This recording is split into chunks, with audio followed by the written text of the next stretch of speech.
Hello and welcome back to 9-Inch Charge. It's been a bit of a while, hasn't it? It's my own fault. I've been moving, but now I am in a room dedicated to the hobby. So I'm pretty happy. I'm really pleased to be back chatting to you guys and chatting to Tom about Warhammer the Old World. And today we're going to talk about the latest article that has come out on the Warhammer community. That is Universal Special Rules. But we do appreciate we've got some catching up to do. So we're also going to talk about magic. If you would like to see us talk about the ones that we have missed due to our absence, combat and psychology, let us know in the comments. And if there's a demand for it, you know, Tom and I got no worries talking about Warhammer. It's what we live for, you know, and sometimes we get around to playing it as well. Why don't we start with magic? I was thinking about this. I was thinking, what is it like having magic not as a phase? And I was thinking of this in the morning, and I was making my breakfast, and this here, Tom, this is strawberry jam, and this is what I put on my toast in the morning.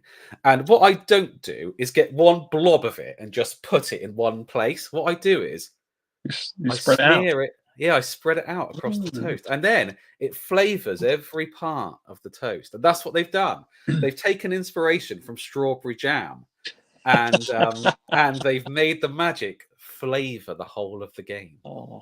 And that's what we're going to talk about. You're a madman. That's something else, Dan. Yeah, well, that's what I think about when I'm making breakfast. Right, so why don't I start by reading the flavor text of the article to get us in the mood, and then we'll go through it. Okay, so what would Warhammer be without magic? Without that ever-present risk of having your proud regiment of silver helms toasted by a well-directed fireball, or your black orcs grappled by the dwellers below? Very true. What would it be? So now there are new laws. That are they're sort of laws, but I don't like to, well, I suppose you would call them laws, but disciplines is kind of what I would call it more than a law, because the spell laws were each a wind of magic, and they were fire or metal, or all these different, very specific laws, whereas now it feels like magic is kind of themed around what it does. If it's offensive in battle, it's called battle magic, and battle magic will have a fireball, and it might have a spell that is nothing to do with fire. But they sound very cool. Tom, do you want to run us through what we've got?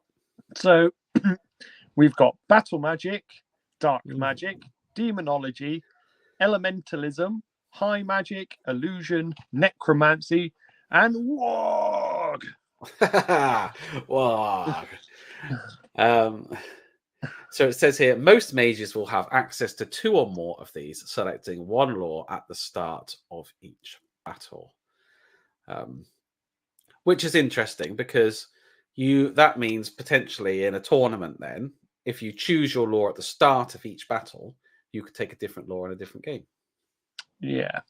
I think that was the way it was in like previous editions, but in tournaments you had to decide. Because you could come across that Chaos Warriors player and just go, Law of Metal. Searing Doom, then Knights off. Here you go. What's interesting about these, I love the names of them: demonology, elementalism. I can't wait to see what these have. But there are laws in there that feel very army book centric. So it's difficult to imagine anyone but a greenskin using war magic. High magic, in 8th edition, the Wood Elves could use high magic because they were too lazy to give them their own spell law.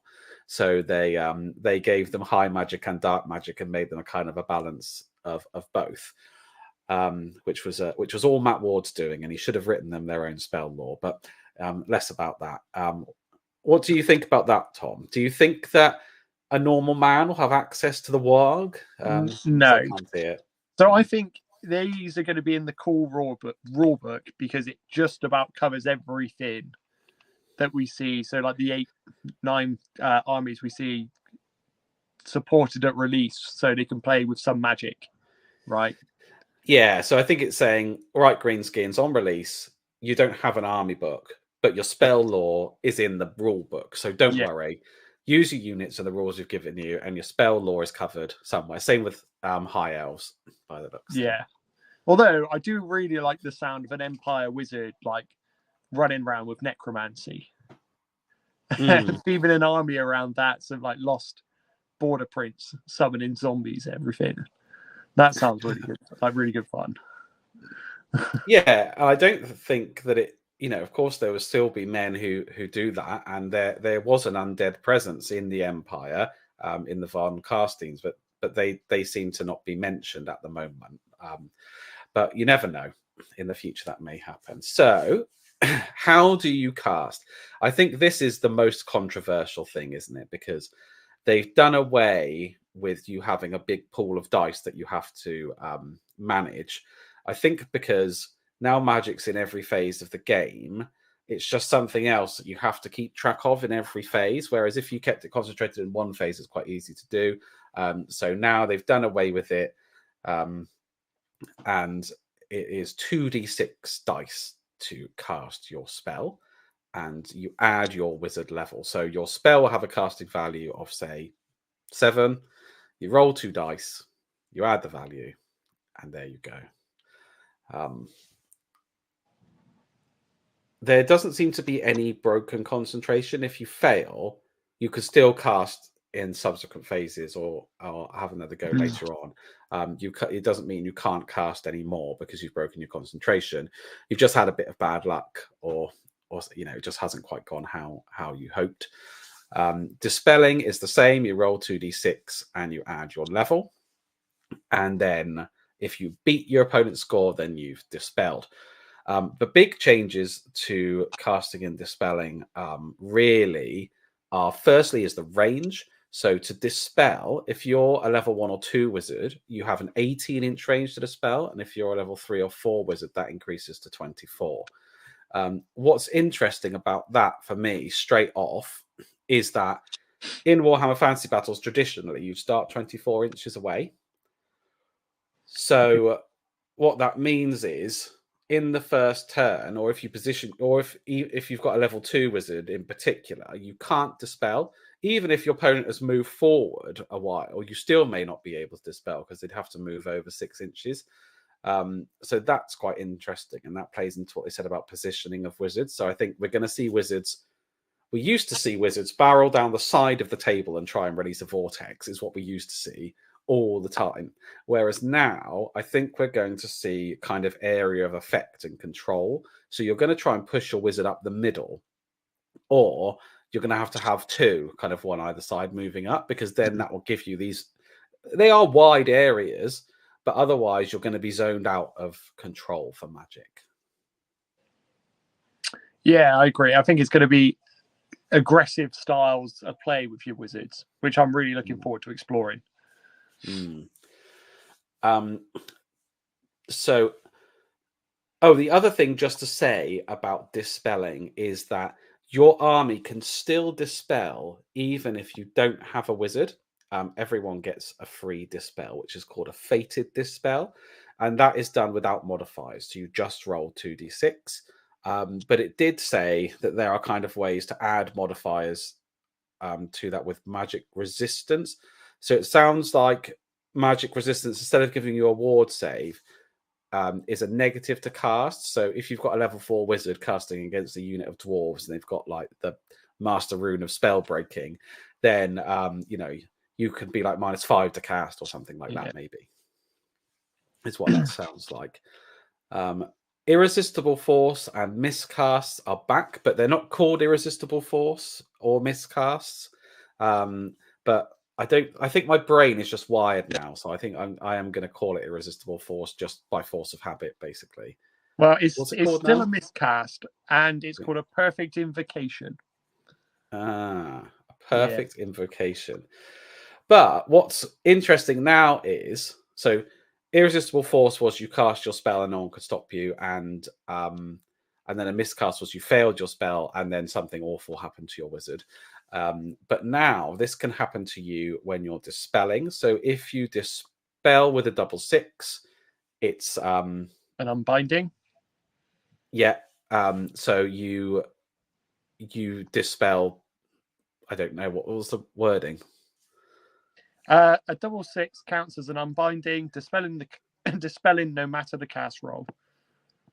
But should you roll a 1/1, you've been outclassed in the art. You must roll on the miscast table. That's cool, I think, to be honest, because firstly, miscasts are going to be much rarer because you're not going to be 6 dicing spells. You're only going to be 2 dicing spells, and you're only going to be 2 dicing dispels. So the chances of this happening are much lower. So I think they've added it in so that you actually see it in a game potentially. And what's cool about it is, I mean, we've been talking about this all the way along. We've been doing the channel a couple of years now, and we've been saying about the old world. One of the things that interests us the most is the setting and the fact that Black Powder and Magic, I guess, are the two we've talked about the most as being a bit more experimental and not quite being as finessed. So there aren't any colleges of magic. Teclis hasn't come over and taught the humans how to establish colleges and master the winds. People are just, I'm not saying they're just having a go. They do know, a bit about magic, but they're not as well trained as someone who's disciplined from a college. So, it makes sense that when they're trying to do these duels, and it makes it feel more like a duel, like when their magics kind of collide, sort of Harry Potter style, out of their wands. This is going to happen. You're going to get blown up and blown back, and different things are going to happen. So I think it makes sense for miscasting to happen in both. And the miscast table is back, and some of our favorites have returned. Dimensional Cascade is still there.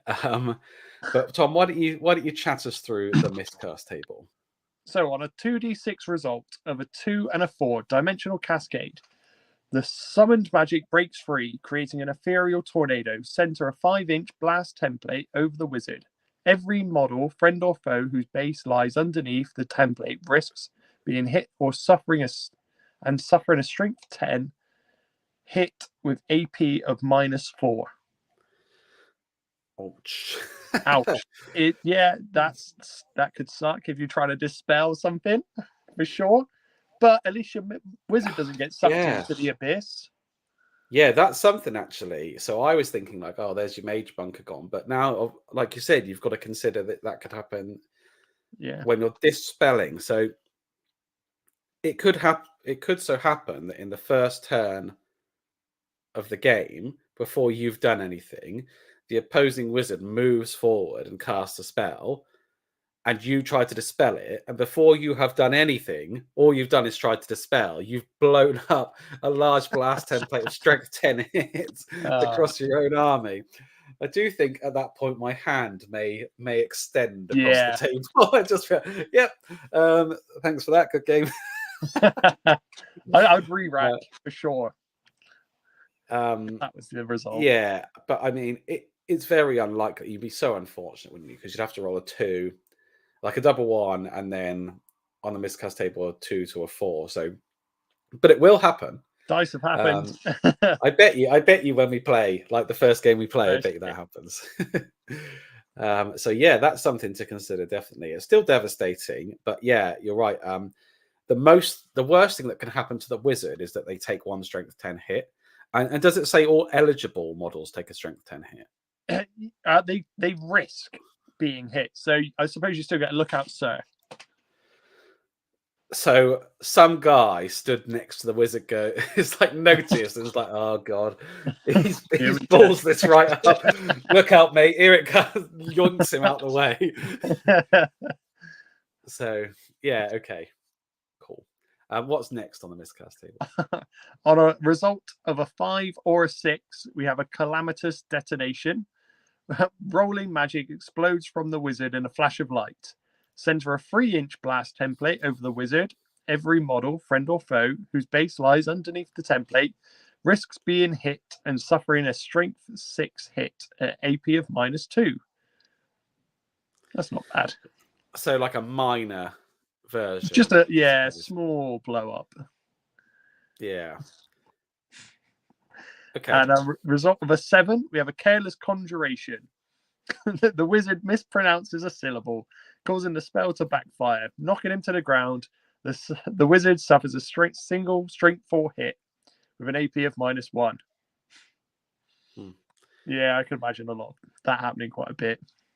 So on a result of an 8 or a 9, barely controlled power, the wizard manages to control the magic, but at the expense of great power. The spell is cast at its value for the purpose of dispelling attempts. However, you cannot attempt to cast another spell for the remainder of the current turn. That's very interesting. Because you've miscast a spell, but it's still cast. Yeah. So how is that a miscast? Well, I suppose, but I mean, you could. It's almost like fishing for the double 1, isn't it? Because you could like miscast something and then roll quite highly, and your level 1 wizard could have cast something that required like 2 6s, you know. But true. I think it's really cool. Like, he's not done it well. He's just managed to fumble through it, hasn't he?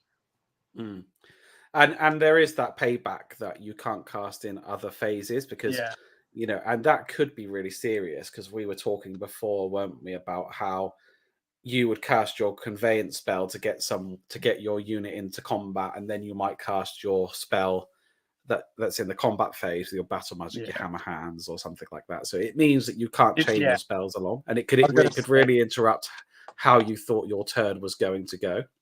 Yeah, if you're a very magic dependent army, you know, like the Tomb Kings were and High Elves, if you don't get your magic train going, you might suffer quite a bit. Yeah, and that could potentially be much worse than having a calamitous detonation.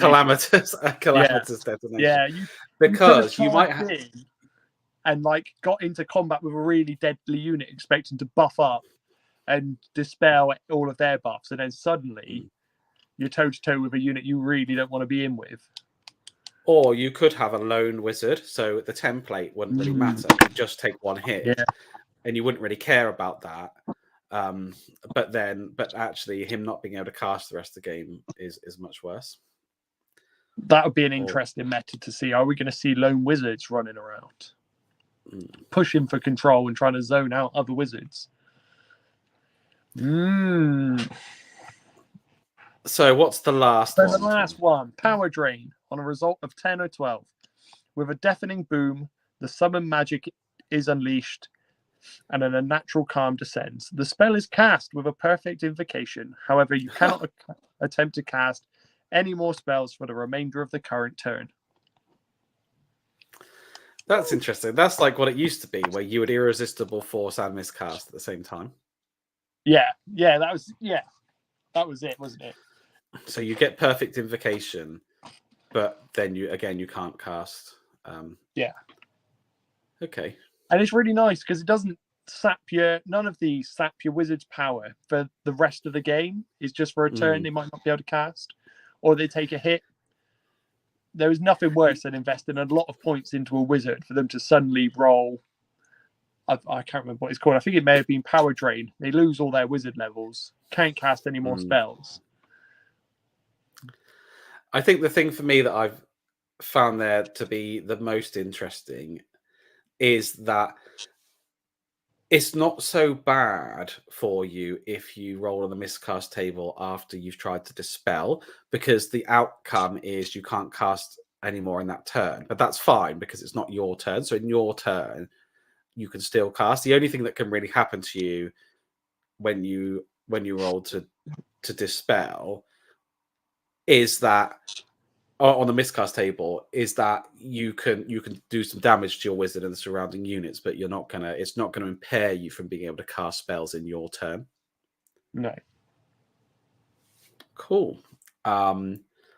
So after that, they showed us some spells, didn't they? Let's have a look at what these spells are. So they showed us some signature spells, and these signature spells are from the laws of battle magic, illusion, and elementalism. And the signature spell is the spell that you're always able to take. So traditionally, you rolled on the table to see what your spells were, but you could always choose to take one of these instead. So for battle magic, we've got Hammer Hand, and we've seen this one before. This is they chant an invocation. Their fists become like hammers, falling upon their foes with great and terrible power. This is an assailment spell. The range is you must be in combat, has a casting value of 7+, and a single enemy unit the caster is engaged in combat with suffers 2d3 strength 4 hits with an AP of -2. It's pretty good. And that will add to your combat res, will it not? Oh yeah, because it's done in combat. That's true. That's cool to think that. Yeah, that could push you over the edge with that. Yeah, I'd never thought of that because we're so used to not having magic in the combat phase. It just tweaked then for me. Yeah, that's cool. So that's definitely worth casting if you think that you just need a couple more to win combat. That's very cool. Next is illusion, and this is the glittering robe. Shimmering light radiates from the illusionist's garb, dazzling and confounding the enemy. This is an enchantment with a casting value of 8+, and the range is self. And the effect is until your next start of turn subphase, enemy units suffer a -1 to any rolls to hit made against the caster and the unit they have joined. If this spell is cast, the effects of any other enchantment previously cast on any of the affected models will immediately expire. What I like about this is that it's any rolls to hit. So sometimes you used to get spells like this and it would say in combat you're -1 to hit, but this is just all out. So this means they're -1 to be shot at as well. Yeah, I think that's a really cool spell. I really like the wording at the bottom. Enhancements previously cast on any of the affected models immediately expire. So it's going to be really tough to stack loads of buffs. You kind of have to choose quite is it situational enough for you to warrant putting it on there, or do you want to hold off and keep something else on? Or... Yeah, I think it probably is just a way to minimize ridiculous combos. Because we can all remember what Age of Sigmar used to be like when that came out, and it didn't have wordings like this. So what was it I used to do with my Phoenix? It used to be really stupid, didn't it? It used to be able to bounce wounds back if it saved on a 6. You cast a Shield of Thorns as well on it. But yeah, and so you could do that twice, and then you could also increase the save or modify that dice roll, so you could bounce wounds back on 4s. So yeah, you could kind of do really crazy stuff and really silly things, and this just keeps, it's just tight rules writing, which is what we want. Which is nice to see. Yeah. And the last signature spell that they've got for us is from Elementalism, and it's called Storm Call. The Elementalist channels the fury of a storm towards their foes, causing strong winds and icy rains to batter against them. This is a hex spell with a casting value of 7+ and a range of 12 inches, which is quite short. And the effect is, until your next start of turn subphase, the target enemy unit suffers a -1 modifier to its movement and initiative characteristics to a minimum of 1. If this spell is cast, the effects of any other hex previously cast on the target unit immediately expire. So again, no stacking. I think that could be devastating. I'm just saying, for a signature spell in a game that might be a lot more about movement than we're used to, I think that could be game changing. Yeah, it goes back to what we were thinking about when they talked about movement, and we were talking about zoning off your opponent and being able to outrange them. So if you reduce their movement by 1, they then might not be able to charge you, but you could charge them. The other thing that I like about it is that it reduces the initiative. So then if you get the charge, you get +1 initiative, don't you? And then they now have -1 initiative. So the difference is 2, which is pretty good.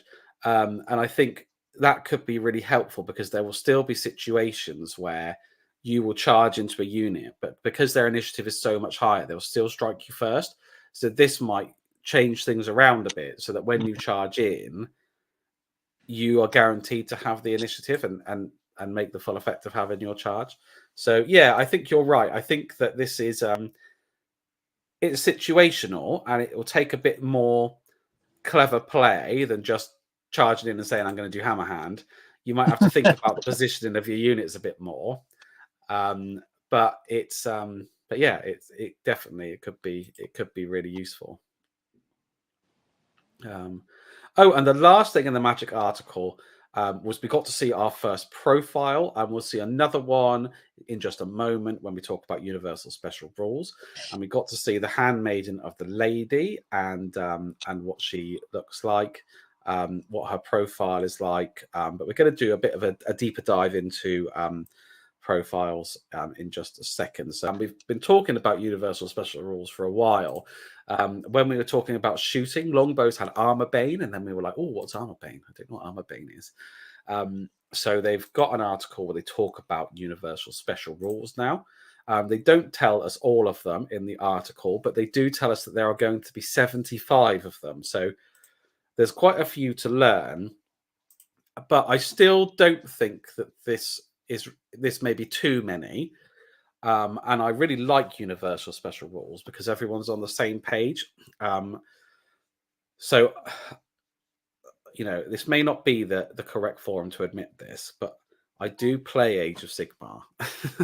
And in Age of Sigmar, every unit has its own war scroll. And up until recently, there weren't any universal special rules. Even things like ward saves, you know, didn't really come in till later on. I think Rend was always a universal special rule, but there weren't many at all. And everything was captured on the war scroll if it had a special rule. But what this means is that every special rule that a unit has, even if it has the same or similar effect, is tied to that war scroll and called something different. And it takes ages to remember and go through. And I find myself looking at all the war scrolls. Whereas if I just scan through and I go, right, they've got poison, I know straight away what that is. And it's not called something, you know, something ridiculous with some sort of not quite word for poison. You know what I mean, where they sort of do things not quite, you know, and but it has the same effect. It's going to be it's one of those things where having these rules, even though there are a lot of them, will make the game easier, and it will make playing against your opponent easier because they'll go, oh, these are frenzied, and you go, oh yeah, I know what that means. It's not called some sort of like carnivorous concave carnifection or, you know, whatever it might be, where you've got some sort of bowl-shaped jaw or something. I don't know. You know what I mean? And it's got its own name. And oh yeah, well this does this. You just go, oh yeah, that's what it does. So yeah, I'm all for them. I really like them. So yeah, and some will be the same, some will be different. Armor Bane is the one that is highlighted. And it is, if you roll a 6 to wound, you have armor piercing of the value of your Armor Bane, which I think is not as good as having AP, no. Basically. I think what we assumed this would be, I think at some point we mentioned AP at half range for the longbow or something like that. Yeah. Or always having a permanent AP. I don't know. I wouldn't build a list around it. No, I mean, it's nice to have, and it may impact your game at some point. If you've got a lot of archers and longbows have got Armor Bane 1, then you are going to get the odd 6 here and there.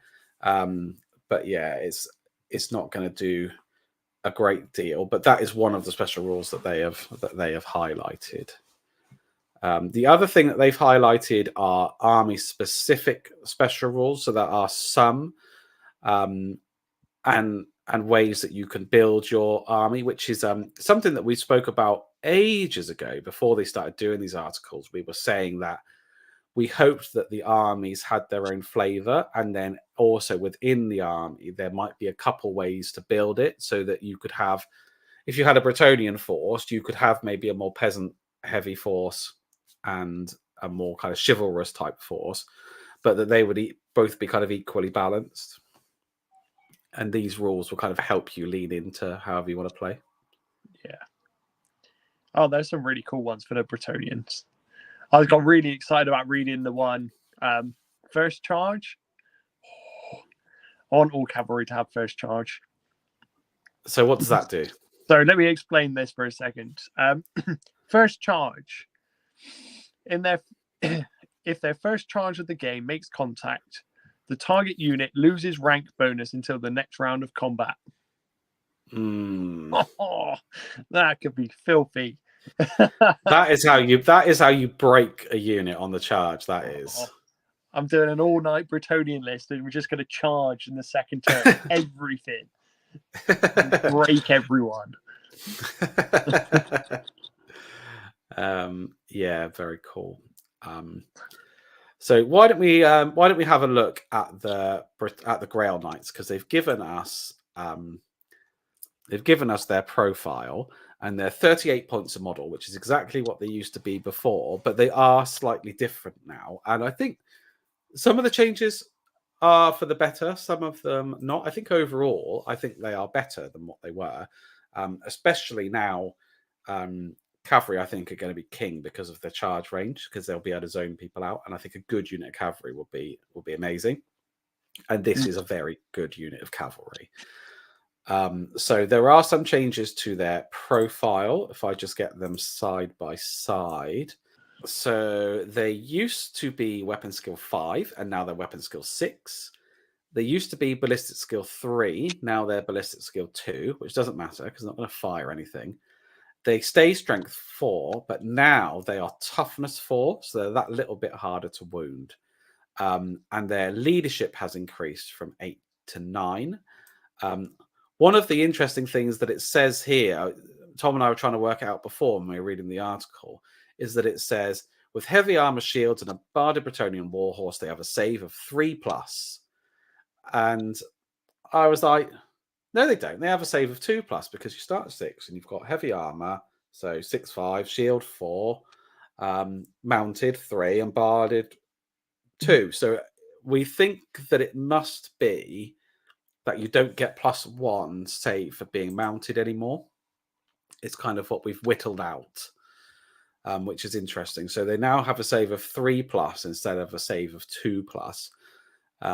However, what I think balances that out is that now they're toughness 4, so they are that little bit harder to wound. So I think overall it's still the same, but it's not quite, doesn't have the feel.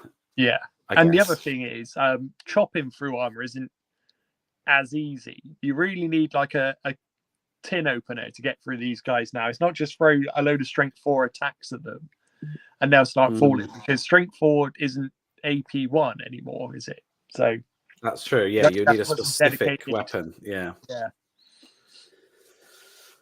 Very true. So we like them. We think they're cool. The thing that I like about them as well is that a Grail Guardian may take a single knightly virtue and magic items up to the total of 50 points. So you can really kit them out now, and you can give them, it was the Ruby Ring of Ruin one that people used to take quite a lot on these sorts of things. That was brilliant. And like cast a fireball out of the unit and things like this, which is very cool, because they are like heroes. They've got an ability where each one of them can issue a challenge if they want to an enemy hero, because they are heroes in their own right. So I think that's cool. And the virtues look really good. Now this is one of these things that flavors your unit. So it says here, this is the virtue of the impetuous knight. In the glory of the charge was Baldwin most alive. Though others better controlled their ardor, he was on the forefront of battle. A model with this virtue gains the impetuous special rule. In addition, This model and units increase their maximum possible charge range by 3 inches. And finally, when this model and its unit make a charge roll, you may apply plus D3 to the result.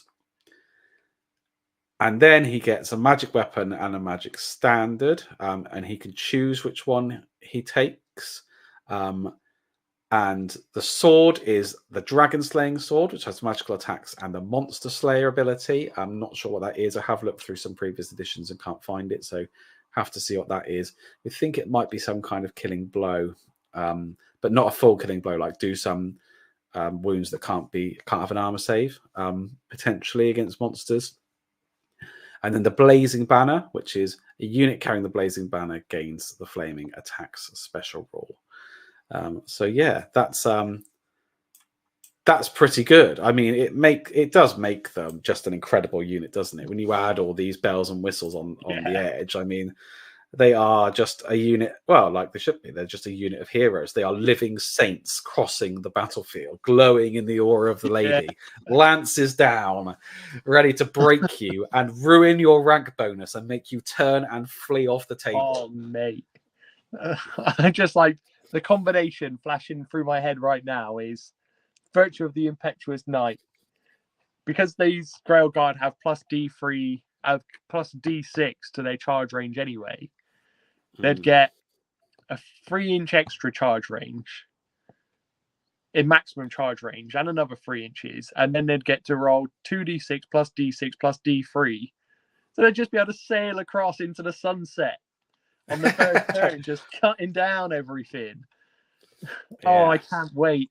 I want a unit of 10, and I'm going to send them off every turn, first turn.